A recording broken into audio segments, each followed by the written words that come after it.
Good morning, everyone. It's Jazz. It's the West Ham Irons channel.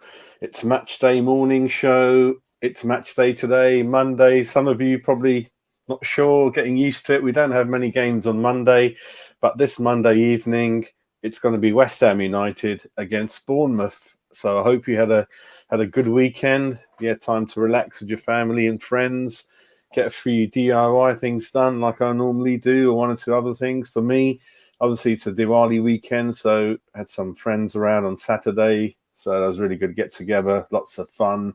Did a bit of recovering yesterday, and then it's actually officially Diwali today. So I'll be going off to the temple after the show and that kind of thing, and hopefully get some more nice things to eat later on. Relax. I got the whole week off work as well, so yeah, going to be relaxing, and then I'll be sort of back at the ground for live match viewing on Thursday. So hoping to do a show live after the game or before, or one or two or both maybe. So I'll keep you informed. But yeah, it's match day morning chat. So what I wanted to do is go through the match quickly, go through one or two things that have come up in the news since that my last show I done. And I think before I get started, I think our Rangers fan who follows us, I think he wanted for me to promote one of the Save the Elephant institutions or funds or charities. So if you're watching, I think it's Baron. If you're watching, mate, let me know which one it is, and I'll add that to my intro. Always happy to help people. And again, if you're watching this and you've got good causes like that you want me to promote, or you certainly into selling something connected with our beloved club West Ham. As you know, I promote Canning Town Len, who, if you look at my sort of cartoon thing there, where is it there? That's done by Canning Town Len, and the one down there. So I had one or two done for the kids for their birthdays. So yeah, I kind of do that. E13 events. I was a little bit unwell to go to the last one, which celebrated the 74-75 sort of youth team. Alvin Martin, Alan Kirbishley, I think Tony Carr was there as well. So that was I think it was Romford. So unfortunately I missed it, but we'll be going to the next one. It's a bit of a strikers one. I think Trevor Morley's coming down and 2-3 other people. So yeah, promote him. And obviously you got Mr. Robert Banks, the author, good friend of the channel, who's doing the John Lyle years on his YouTube channel, Robert Banks. So follow him.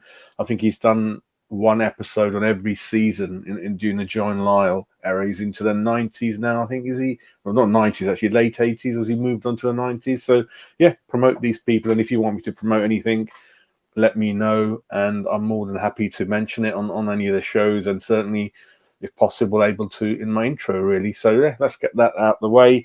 Let's have a look at the league table before we go into the game, and one or two other things, really. So when you look at the league table, you've got North London rivals. None of them won at the weekend, which is good, but they're still at the top. Arsenal, City tucked in behind. Newcastle is becoming a very, very interesting story, isn't it? Eddie Howe is a manager that when David Moyes first came in, my choice was David Moyes first, because Eddie Howe was doing a great job at Bournemouth, especially whenever we met his team, but we never did anything. You know the Callum Wilson thing, and Eddie Howe and Ryan Fraser, all those type of people used to always know how to get one over us. I even remember a very early Callum Wilson hat trick, I think, when they first got promoted.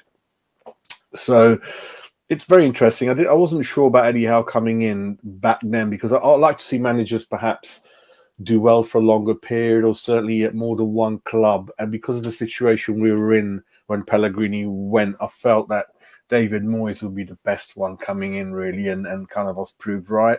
But obviously it's quite evident now that Eddie Howe is a very, very, very good manager, very good, decent manager, who's able to come into a struggling club, manage people, improve them, tactically very clever, sets up in more than one different way.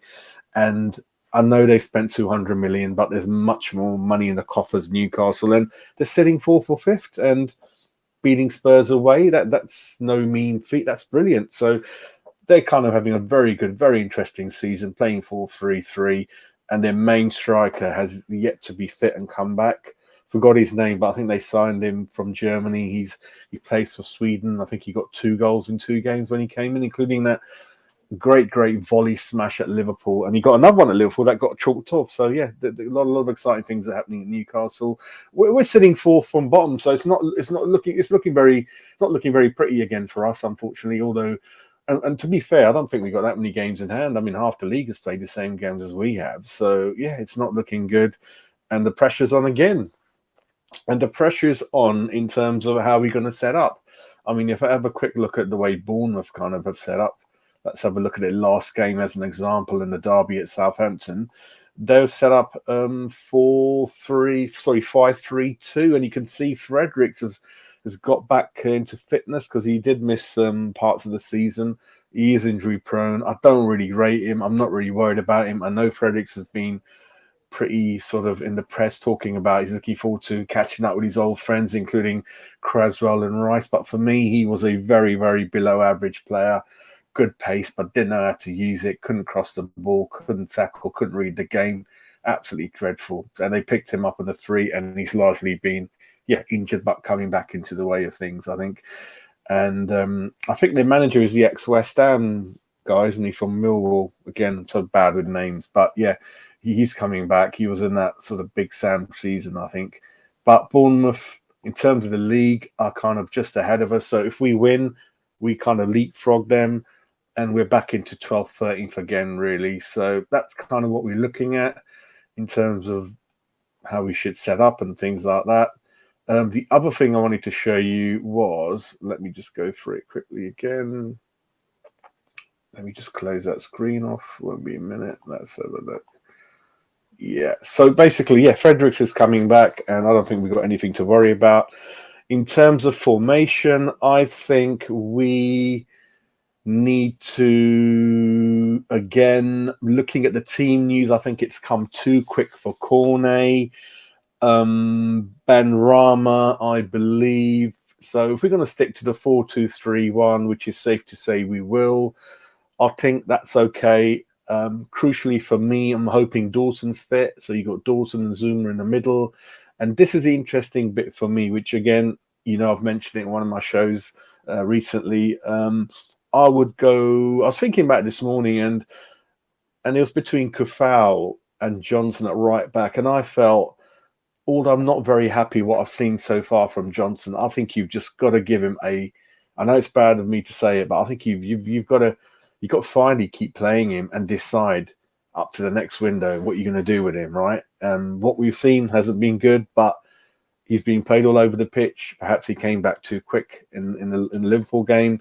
So I would give Johnson a reasonable run in the team at right back to finally make a decision on him whether he's got a future at West Ham or not. So I would play Johnson right back. I would play Zuma, Dawson in the middle, and I would play Kehrer at left back.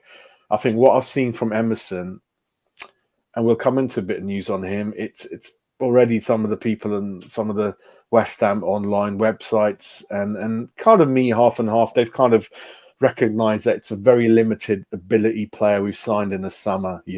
We should have gone for the Rangers guy. Was it Calvin Bassey's the one we should have bought. He was 22 million. This morning his agent has said that West Ham and Arsenal were in for him. It didn't go any further than that, and what made him sign for Ajax for 22 million was that they promised him game time. And this is happening more and more. I think we lost Anana to Everton because of game time. You've just got to do everything you can in your ability to bring the player to your club, right? You can't say, it's good to be honest, but no one's honest at football these days. The players themselves are not honest. They sign 6-year contracts. 6 months later, they want to leave. So why can't you just get them in the room and tell them what they want to hear and get them over the line? Then you do whatever you want, right? But 1 or 2 times, David Moyes has been too honest, and he's lost a lot of players, right? So he was 22 million. If you look at sort of Kehrer, you look at Emerson, they're about 6-7 million cheaper. In the whole grand scheme of things, 7 million long term is nothing if you're not going to make the right signing. We can see that Kehrer and Emerson, not sure ability wise that they're really going to make a structured influence in the front 11. So they're going to have up and down games because they're kind of just above average for me. I think Bassey, someone like that, 5-6 extra million, you've got a very interesting player on your hands, you know, someone much more, something about him, you know. So that's kind of filtered through in the morning. Going back to the team, I would play Kerr at left back because I believe you can play there from what I found out. He will definitely, I don't want to play him in a centre-back pairing in the middle of flat back four, you can't do it. But a left back with his pace, if he kind of mistimes a tackle or he goes missing marking a player, you've got the two centre backs there ready to sweep up, right? So I think for now it's not an ideal situation. I am not happy with our left back, right back options, as you know. I think all our fullbacks are shit, to be honest, right? And for now, for what we've got, I would give Kera a try at left back, see how we do. Give Johnson a try at right back, see how we do, and bring Yariola in as goalkeeper, right? I think you've got to bring him in now and see how it goes while Fabianski's there to guide him, you know? So that's what I would do. The other thing is obviously I would bring Downs in ahead of Souček. Souček has been gone. He's gone missing for many, many games. That goal threat he had is just gone. You don't even notice him on the pitch anymore. And then I know someone said, oh, yeah, I remember one tackle he done 90 minutes. That's not really enough for me. Need much more from him. Basuma in the window would have been a very interesting signing, but I understand once Spurs came in for him with the Champions League on offer, he was only going to go there. But for me, there's no harm with Souček personally as well. You know, take him out the firing line, give him a rest. So I would put Downs and Rice in the middle. The three up front, I've heard Paqueta, he could be playing. If he's playing, play him in the middle. Play Benrahma on the left because Cornet's not quite fit, and I don't want to play 4 hours in the game. A game like today, the way Bournemouth are going to set out with 5 at the back, and we're at home, we got to play on the front foot, and we need players in the team who've got a lot of creativity, right? We've got to excite the fans, right? We cannot play this 4-5 at the back, sitting back, allowing teams like Bournemouth to come on to us and then try to nick it in the second half. I've had enough of that, and I think the fans are losing patience with that. So with Benrahma and Paqueta both in the team together, you got a lot of creativity there. And even Benrahma, give him a run of games. So it's equal responsibility where David Moyes has to give him a chance and then Benrahma has to grab it, right? And then we can both say, okay, Moyes gave him 4 or 5 games.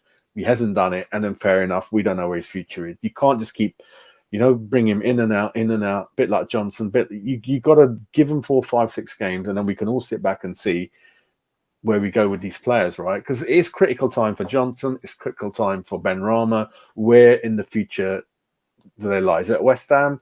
Or it's just not going to happen under David Moyes for them, right? For one reason or another. And then I would drop Bowen as well. I think Bowen, like Souček, just being bang out of form. He's got high standards. He set himself. That got him into the England team. It's been nothing nowhere near that. So I would put Antonio. So it'd be Antonio, Paqueta, Benrahma, behind Scamacca and give the penalties to Scamacca and give the next 5 penalties to Scamacca and let's see what happens. You've got to make some strong decisions. Earlier the better and let's go for it. You know, it's a kind of, with respect to Bournemouth, they're not one of the big, good teams in the league. So let's try this and see how it goes. And let's go back to the West Ham attacking football where we take the game to them and let them worry about us and not the other way around. So 3-4 choices that will kind of, make some fans a bit surprised. But let's get Downs in there. Let's get Benrahma starting position. Play him with Paqueta. Let's get Kerr at left back. Let's give Johnson 3, 4, 5, 6 games to see how it goes really for me. So that's what I would do. And we got to go for the win, right? And we've seen Aston Villa. They have sacked Steven Gerrard. They're kind of been linked with 1 or 2 really good managers, including, I think, the one at Sporting Lisbon who plays a good brand of football. So it's interesting. Let's see where Villa are going to end up, really. Cornet hopefully should be back in the next couple of games. Obviously, he's one of my favourite players, as you know. Always go on about him. So that's the kind of thing I'm looking at, really. So all in all, what I'm saying is, like in the summer, rather than seeing that you haven't got much money left and then you've kind of got Kerr at 10 million, Emerson at 13. I'd rather have keep bringing the quality in rather than quantity. And I know the squad lost a lot of players, but again, if they're not even good enough to be part of the squad, what is the point, right? We've seen Kerr; he's way up and down in the league. He's full of mistakes all over the pitch, right? Emerson is a good squad player. You can use in Carling Cups, FA Cups, a few Europa games at best. Perhaps if you're playing wing backs against a weak team, it might work, but you can't use him regularly game to game. It's just not going to happen. So I'd rather have got someone like Bassi, someone a bit better, just or save up a bit more and go for it, or take a risk, spend it now. And then obviously I think we are one of the 6 teams that Financial Fair Play have looked at and given us a warning. So I don't know how much more money we've got, but we've got to spend it wisely. And it looks like that Kehrer, Emerson, perhaps are not going to quite be the players we hope them to be. Obviously Emerson's 28, so we kind of know what we need to know about him. He's been around a lot without getting any game time at Chelsea. Kehrer the one where you just keep hoping that he's got the attributes, got the pace, athletic and utility player. Maybe he might be able to forge half a decent career with West Ham. We don't know. If it is, it'll be at a full-back position or wing-back. I don't see him as a centre-half. He's just perhaps not good enough, and the Premiership is unforgiving, and hopefully Agar's not that far away from being fit. And that'll be much more about a partnership of the future with Zoom and Agar, like I spoke about. So for me, again, worrying, 1 or 2 signings, not quite looking up to scratch. But then again, listen, I made a mistake. I wanted Lingard in, and look how Lingard's looking at the moment. So we're all human. We all make mistakes. So I'm pretty thankful now we didn't get that one over the line. But he's looked awful, that bad at the bottom team. Forest have kind of put him on the bench. I know he played a part against Liverpool at the weekend, but it's just 1 or 2 things. It's difficult to get perhaps all the signings correct, and looks like, unfortunately, 1 or 2 won't quite make it, but you never know. So that's my view. We've got to go for it. We've got to play attacking football. We've got to give Benrahma, Johnson a good run of games in their favoured positions, and let's see how Paqueta and Benrahma play together in a number of games, really, and give the penalty to Scamacca. Let's try all those things. So again, thanks for watching Matchday Mornings. I will be doing more and more of those as I can as the up-and-coming games. So put your comments in the comments box. I will reply, as I always try to do. And it's great interacting with you guys. I will be back this evening with a kind of review of the match. And a new thing will be starting, will probably be the following morning. Tomorrow morning will be a match player rewind, player analysis. So I will be talking about individual players in that game, about how I felt they did. So it's not player ratings. I will not be giving them a rating like other channels do. We'll be speaking about them, right? How I felt they did, improved on, that kind of thing. So that's a new thing we'll be doing, and it will be separate to the match review that we normally do with the channel guys like Frankie. So that'll be coming tomorrow.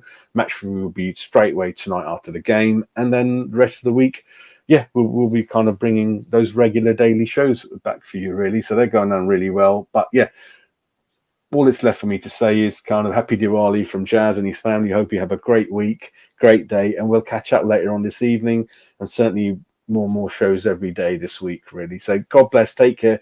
Thanks for watching. Put your comments, subscribe if you haven't. A lot of you are watching but not subscribing. Keep supporting the channel. And again, in the comments box, if you want to come on the channel, let me know. You can always get to me on Twitter. My Twitter handle's there at Jazz West Ham. Send me private DM. Or if you've got any suggestions for any new shows I could do, let me know. It's all about interaction with you guys, as you know. So, hopefully we'll be back on live this evening and interacting with you guys. So take care, and hopefully West Ham will be in a happy mood tonight.